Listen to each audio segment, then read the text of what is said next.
Welcome to Ballin with Roy and Edwyn. I am Roy S. Johnson, and this is my son, Edwyn Lawrence Johnson, named for Paul Lawrence Dunbar. How you doing, son? What's going on today? Good, whole government name. Wow. The whole government name. The whole government. But you should be, you're proud of it. I mean, Paul Lawrence Dunbar. Of course I'm proud of it. Black poets, but yeah, get a whole government name. Mine is Roy Stephen Johnson. If you want, get my government name as well. So we're gonna, as usual, we're gonna talk a little sports, little life, little intergenerational talk, just to see how it all fits together. So Edwyn, this is the time of year when we should be talking about baseball. But Major League Baseball is embroiled in a lockout. The owners have locked out the players, just trying to get their finances together. This happens periodically in sports. It's happened at the NBA. It's happening in the NFL. But we don't see it a lot. You probably haven't seen lockouts too many times in your lifetime, and not a lot of people are talking about it because baseball is just not the popular sport that it was for generations among African Americans. Baseball was the main sport back when Jackie Robinson, whose number is on my back, became the first Black player. I know for my parents, for their generation, baseball was the sport, and the Dodgers were their favorite team. And for me, growing up, was the St. Louis Cardinals because they had more Black players than a lot of other teams as well. But baseball has really gone by the wayside. I mean, you played baseball when you were little. You played in Little League, and I remember that. And it was a lot of fun, but you just drifted away from baseball. And, other than, I think Ken Griffey Jr. was the last superstar that you were a fan of, and also somebody else we're going to talk about, Derek Jeter. Yeah, Ken Griffey Jr. again. He ideally is an athlete, one of the top athletes up there with Deion Sanders, Michael Jordan. He was great, so I liked him. And again, me as a Yankee fan, loved Derek Jeter, loved A-Rod, liked Frank Thomas. But I definitely drifted away from baseball, around middle school when I stopped playing. Mm-hmm. I stopped playing because it's very hard. It's extremely hard to try to hit a baseball. Mm-hmm. And then I guess it just wasn't fun for me anymore. So that's why I stopped playing. Okay. And Derek Jeter, you mentioned him. When he retired, of course, one of the greatest, if not the greatest shortstop to ever play, he went into ownership, took a part ownership of the Florida Marlins, got a great chunk of that team. And just recently this week, he gave it back. He was also the CEO of that team and decided that he didn't want to do that anymore. So, it's tough to move from the transition from the playing field to the front office. I think he might have been a little frustrated with some of the things going on with the Marlins, but he gave up his ownership. So it'll be interesting to see what Derek Jeter does next. And of course, I love his haircut. I love anybody that'll go shave their head. Another thing that was in the news this week down at HBCU Grambling, one of the more prominent, more famous HBCUs, particularly when it comes to football. They recently hired Hugh Jackson, former NFL coach, to coach down there. Really good hire for them, but it really created a lot of controversy when Hugh Jackson hired former Baylor coach Art Briles as the offensive coordinator. And it was controversial for two reasons. One, Art Briles is white. And let's just face it, a lot of people were up in their feelings because here we have an HBCU at a time when coaches are not getting the opportunities at the highest level in the NFL that they should, Black coaches. Particularly to be offensive coordinators. Usually Black coaches are shifted into the defensive coordinator line and not offensive coordinators. And so some people were not happy that Hugh Jackson at an HBCU hired a white offensive coordinator. But the other reason they were upset was because he was, a couple of years ago, he was fired or he was dismissed at Baylor after, I believe, 6 seasons, mainly because of an investigation into some sort of sexual harassment, some sexual things that were happening around the team. He was not personally implicated, but his dismissal did come after an investigation into, sexual improprieties there and things that happened to students on campus. So it was a controversial hire in two ways. So what do you think about the fact that Grambling, that Hugh Jackson hired a white offensive coordinator? Should it have mattered, or was it something that people should have gotten upset about? It shouldn't matter, but it does because it is an HBCU. Now, it's not a head coach position, so at least you still have a Black head coach. And I think that's even more of a reason that it should not matter. But some people do, even for HBCU, want an entire black coaching staff, and I get it. I get it. But again, just giving anybody, an opportunity who deserves, especially if he wasn't guilty and didn't do it, I think that at some point he needs to be given another opportunity, another chance too. And that's for just anybody. I believe in second chances. I believe in giving people opportunities. But you have to be very careful in this day and age, especially with so many black coaches losing their jobs and there being so few, and especially the NFL. I mean, there are obviously more in the NBA, but barely little to the NFL. And on the day we did this, Art Browse resigned. I mean, he came out and he said he didn't want to be a distraction because of all the blowback that came from his hiring. Doug Williams, the first black quarterback to win the Super Bowl, is a Grambling alum. He was very critical of the hire. So you don't want your highest profile alum. You don't want the guy who is totally associated with your program to not be supportive. I mean, Hugh Jackson would have been dead in the water if he had not realigned and repaired things. He doesn't repair things with Doug Williams. So on the day we're doing this, Art Browse resigned years after he left Baylor because of sexual assault investigation, and he just getting hired and created a lot of blowback. So that it's in the news, and we'll see what Hugh Jackson does next. Not only who he hires, but whether he can repair his relationship with Doug Williams. I don't even know. You weren't even around when Doug Williams won the Super Bowl, and I wasn't. Weren't totally aware that he was the first black quarterback. But, no, I know that. But I wasn't around yet. Yep.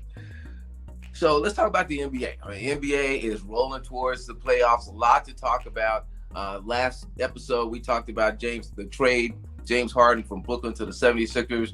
Right now, we're a couple of games in, and look, they look good, especially the last game against the Knicks. You had James Harden, Joel Embiid. They were running the pick and roll. Harden really kind of looks like he's playing the playmaker position. I think people forget what a good passer Harden is, and really when I watched that game, the parts of the game that I watched, when they would come down, not just when they would come down the floor and Harden would make the right pass, but even in the half-court set, they were running the pick and roll. Obviously, Joel Embiid has a wide range of shot.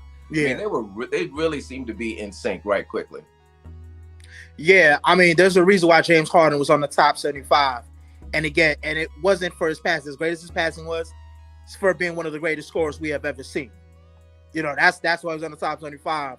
And yes, he is a very good passer, and he's going to have to be with a team because this is Joel Embiid's team. So he's still going to have to pass him the ball as well as also look to get his on top of that. And you also have guys like Tobias Harris also on top of that create offense too. So they're going to be a dangerous team, and I believe the East is going to come down to Philly and Milwaukee. Mm-hmm. They're not going to win it just yet, but it's going to be a very good improvement from last year, though, especially if they get all the way to the Eastern Conference Finals too. But no, they're just, and I think they're still going to have some struggles. I know you said that 22 plus games is enough time to get it together. Maybe it is, maybe it isn't.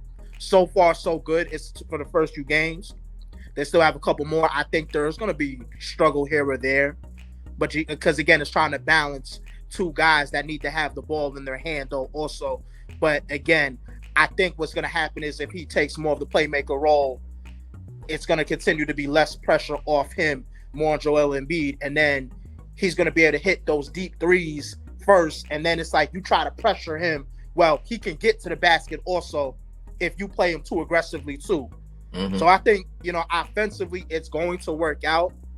However, it's Milwaukee though. I don't think they can beat Milwaukee, but beating Chicago, Miami, Cleveland, even Brooklyn, oh no, they definitely can do that. That's one thing I believe.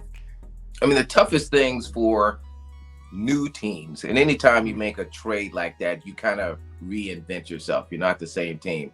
The toughest thing for any new team to do is win that first title. You spend the first few years, you win the first round, you win the second round.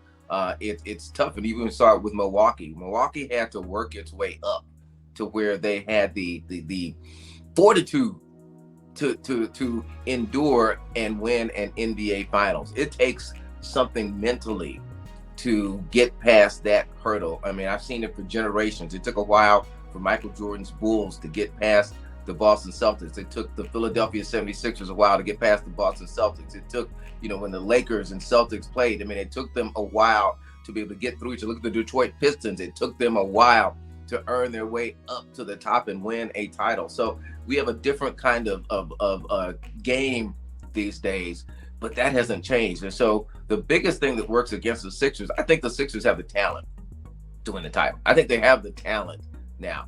Whether they have the mentality, because James Harden hasn't won one, right? Joel Embiid hasn't won one. Until you get to that point and are able to endure that pressure, it's mental pressure and it's physical pressure. It's a lot of games if you have to go through 1 round, 2 rounds, 3 rounds, conference finals, and then you get to the NBA. It's a lot of games that are pressure games, particularly if those finals, if those series go 7 games, even 6 games. It's just a lot of games. So certainly Doc Rivers, the coach, knows what it takes to win an NBA title.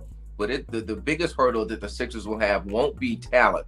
It'll be having the mental and physical fortitude to not just get past Milwaukee, but to get, if they do get past Milwaukee, then also winning in the finals against whoever comes out of the West. Yeah, no, and again, they obviously have the talent. I don't think anybody will question that. That's not the issue. But like you said, the mentality is the thing, because again, just if you have a short-term memory as an athlete, which is what you need to have, you're going to move on from last year and the previous years. There have been years Joel Embiid has lost early, whether it was last year to, I think, Atlanta, or a few years ago losing to Toronto with Kawhi hit a shot and leaving going under the tunnel crying. Having that mentality, because James Harden has been to the conference finals. He's been to the Western Conference Finals with Houston and losing to Golden State. Mm-hmm. So at least he has gone deep in the playoffs before. And I was going to say, too, I'm thinking you just brought it up, Doc Rivers has won a championship as a head coach. Mm-hmm. So he's the only one that knows what it takes, so he can really have that push, because that's the thing. Until you go through that, you really don't know what it's like to go, like you said, 3 rounds.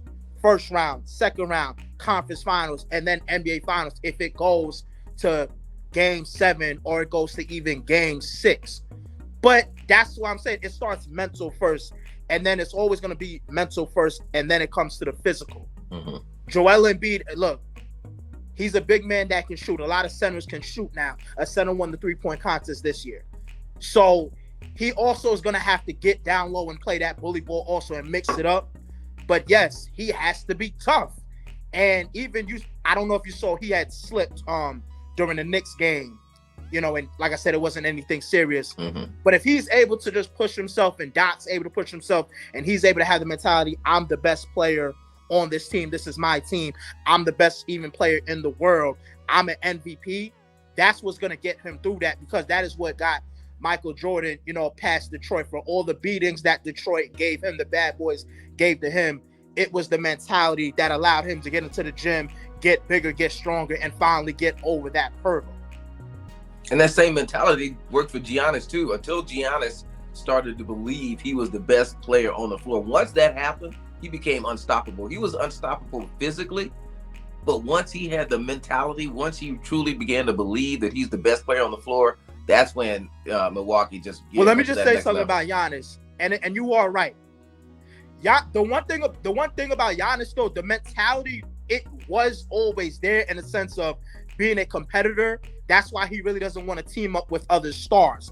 He wants to compete against them. That's something that him and Kobe, talked about. He got the Mamba mentality from Kobe, and Kobe gave him challenges to become MVP. So he had that mentality to compete. He just had to elevate his game a little bit more, because if you look at it last year, before that, the past 3 years, they kept losing the same place because they would get past the first round, losing the second round, not because of so much a lack of mentality to an extent, but because of Giannis' skill set. It was 1-on-5 basketball. And if you're a team and you really set your wall straight and Giannis if he can't get to the basket, well, guess what? Those years, not anymore, because he hit his free throws last year when it mattered. He hit a jump shot here and there when it mattered, you could beat him. Mhm. You feel me? So that's just so, like I said, it was mindset as well as trying to change your skill set too. But he always had a strong mentality though too.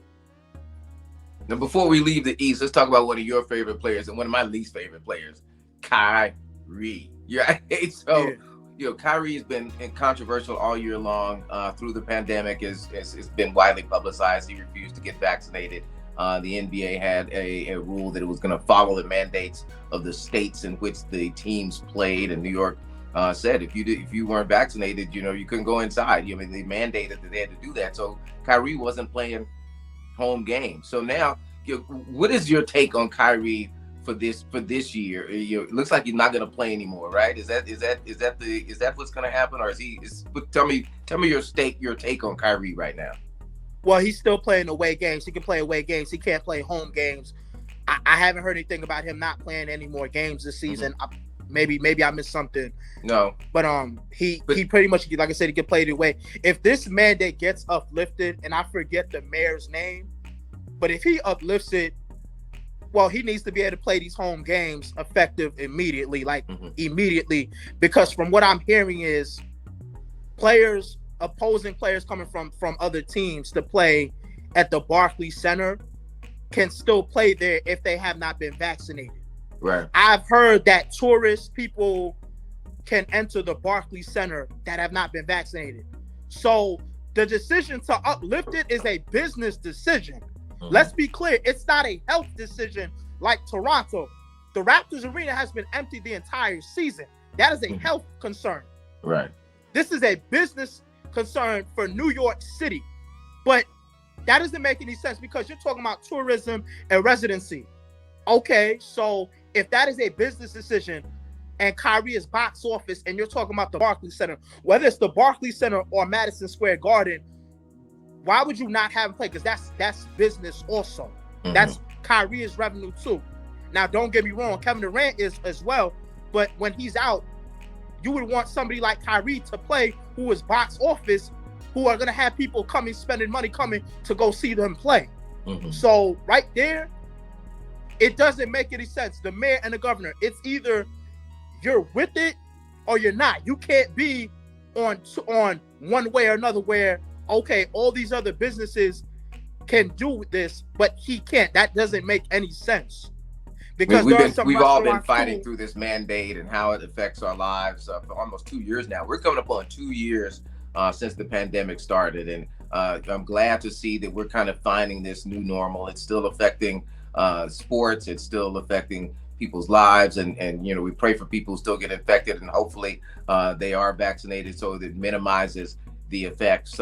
It's almost taken 2 years out of this Nets team. This team, when they first got together, when they first brought together this group, it was supposed to be the next superstar team, but it's never really come together. And it's hard to get that time back when you're talking about professional athletes, professional sports. So that's 2 seasons lost for Brooklyn. So let's talk about another young player that really is a mystery to a lot of folks, and that's Zion Williamson. Zion with the Pelicans. He's in his 3rd year, only played 85 games, is out for the rest of this year. Clearly one of the most dominant players in the league.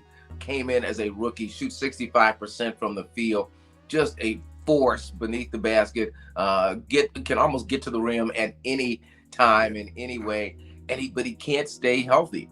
And right now there's a lot of trade rumors about whether the Pelicans should deal with him, whether he wants to be in New Orleans.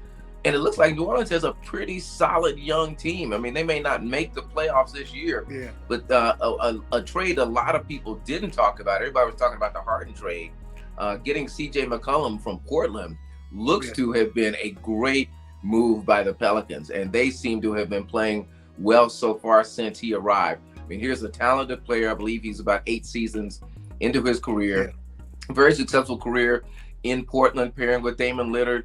They had to trade him for salary reasons, which often happens, so there's no bad blood there. Right now, he is separated. His wife is still in Portland. I think she's a dentist. So trying to figure out how to transfer that. He's got a 6 week old son. Yeah. So he's dealing with being away from his family. But it seems like he has already meshed in New Orleans with the Pelicans. They've got a solid young roster. I don't know if Zion should leave. He's just focused on getting healthy, figuring out what this is in your foot that is preventing you from playing a full season, and then see what the Pelicans can do. I hope he doesn't get traded. Well, I think Zion's in no position to talk about being traded. First of all, this is your third year. You need to finish your contract, your rookie contract. That's one. Right. Two, you're in no position because you have missed the entire season in your third year. You were an all-star last year in your second year. You have not played a single game. Every time it was said he's going to come back in a couple of weeks, it got pushed back more and more. He is, I don't know, he's 22 years old, I think he's 22, 23, something like that. But he's young. And you should not be hurt like this early in career. And I understand sometimes certain injuries happen.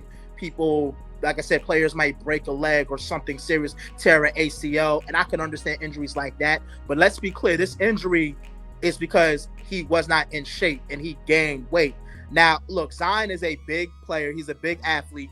He's one of those athletes that loves to eat.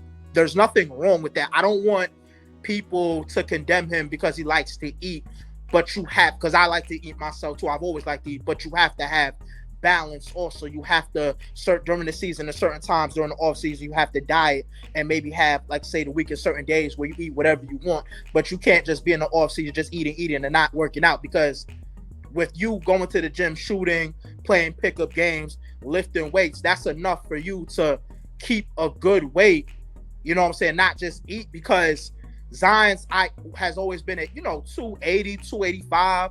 He's been good. I know he had one little injury at Duke where I guess he turned his ankle and his shoe exploded, and again he still ended up playing later for March Madness.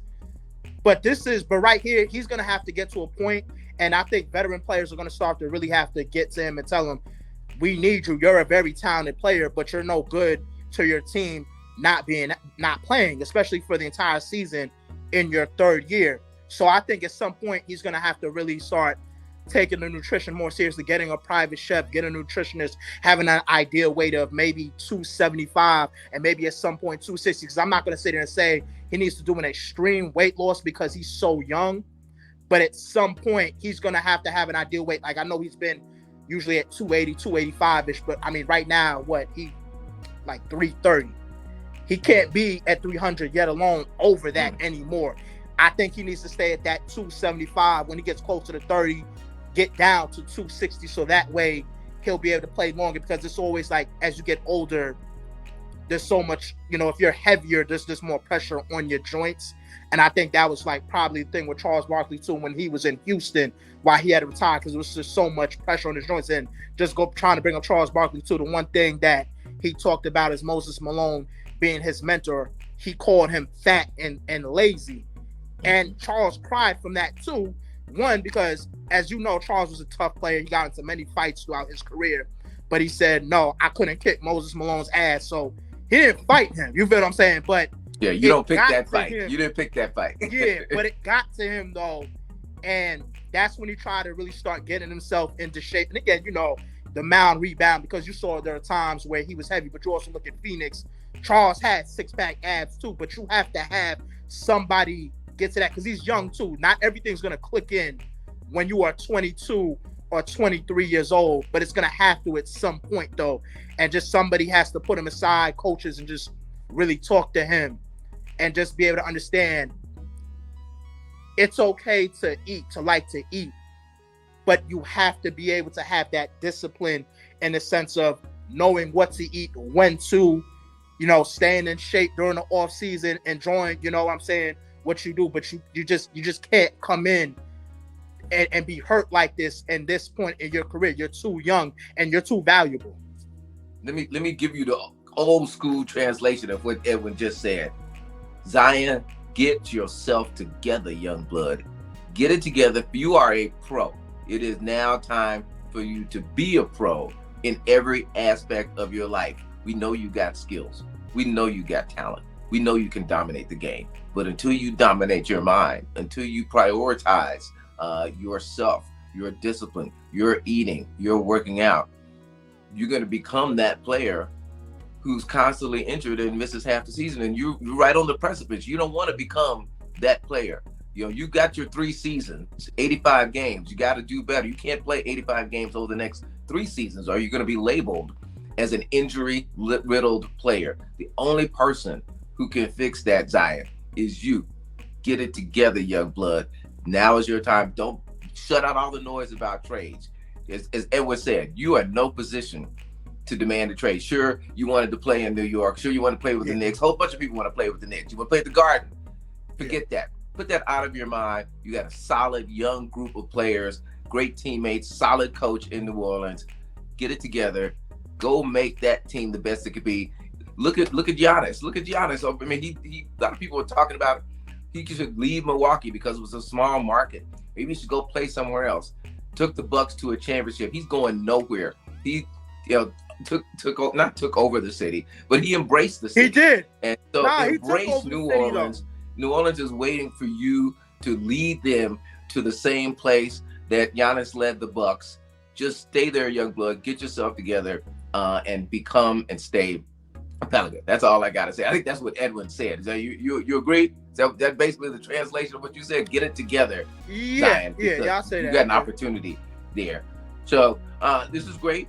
A lot of stuff going on in sports. We'll be talking about the NFL draft sometime soon. And before we go, we both want to make sure that we say our prayers for the people of Ukraine. The country has been invaded by Russia. Things are evolving every day, every hour. You pray for peace, pray for minimal loss of life, and just pray for people. Pray for people to get themselves together, to put their egos aside, and to try to live in peace. And certainly, it's affecting sports.